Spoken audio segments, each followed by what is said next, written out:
Hi friends, welcome to Health and Wealth. இன்னைக்கு நம்மளோட சேனல்ல பார்க்க போற ரெசிபி பழைய சாதத்துல இன்ஸ்டன்ட்டா எப்படி ஒரு தோசை செய்யலாம்ன்றத நான் இன்னைக்கு வீடியோ பண்ணிருக்கேன். வாங்க வீடியோக்குள்ள போகலாம். அதுக்கு முன்னாடி நீங்க இதுதான் Health and Wealth சேனலை ஃபர்ஸ்ட் டைம் பார்க்கறதா இருந்தா ப்ளீஸ் சப்ஸ்கிரைப் பண்ணிக்கங்க. அதுக்கு சப்ஸ்கிரைப் பட்டன் ஒரு முறை பிரஸ் பண்ணிட்டு பக்கத்துல இருக்கிற பெல் ஐகானை பிரஸ் பண்ணீங்க என்னோட வீடியோஸை கண்டினியூஸா பார்க்கலாம். மதியானம் வடிச்ச சாதத்துல ஒரு கப் நான் தனியா எடுத்துர்க்கேன். இது நைட் தோசைக்காக ரெடி பண்ணிருக்கேன். இதை ஒரு மிக்ஸி ஜாரில் சேர்த்துடலாம். கூடவே இந்த அளவு கொண்ட ஒரு கரண்டியில் 1 ஸ்பூன் கோதுமை மாவு, 2 ஸ்பூன் அரிசி மாவு எடுத்துக்கங்க. நான் ஸ்பூனுன்னு சொல்கிற அளவு இந்த மாதிரி ஒரு கரண்டியை நீங்கள் எடுத்து யூஸ் பண்ணிக்கோங்க. கூடவே அதே கரண்டியில் 1 ஸ்பூன் தயிர் சேர்த்துக்கலாம். தேவையான அளவு உப்பு சேர்த்துக்கலாம். கொஞ்சம் தண்ணி விட்டு நல்லா நைஸாக அரைச்சிக்கலாம்.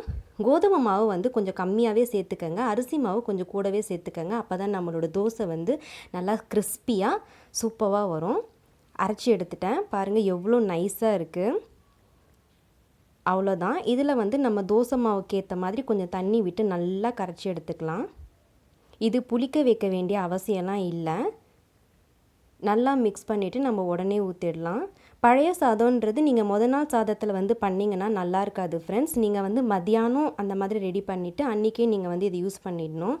நீங்கள் முதல் நாள் சாதத்தில் செஞ்சிங்கன்னா தோசை ஸ்மெல் வரும். ஒரு தோசை பேனில் தோசை மாதிரி நல்லா தேய்ச்சிட்டு எண்ணெய் விட்டு மூடி எடுத்துட்டோன்னா நம்மளோட கிறிஸ்பியான அந்த தோசை ரெடி ஆகிடும். பாருங்கள் எவ்வளோ சூப்பராக இருக்குது. இதுக்கு நீங்கள் உடன் அந்த கரண்டி யூஸ் பண்ணக்கூடாது. ஸ்டீல் கரண்டி யூஸ் பண்ணிங்கன்னா தான் இது எடுக்க வரும். ஏன்னா இது கொஞ்சம் சாஃப்டாக இருக்கும்.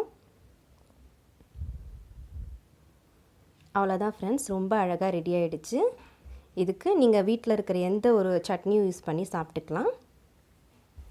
நான் இதுக்கு மத்தியானம் வச்ச சாம்பாரும் தக்காளி சட்னியும் கொஞ்சமாக அரைச்சிருக்கேன். அதை தான் இன்றைக்கி நைட் நான் சாப்பிட்டுக்க போகிறேன். இந்த ரெசிபி வீடியோ உங்களுக்கு பிடிக்கும்னு நான் நம்புகிறேன்.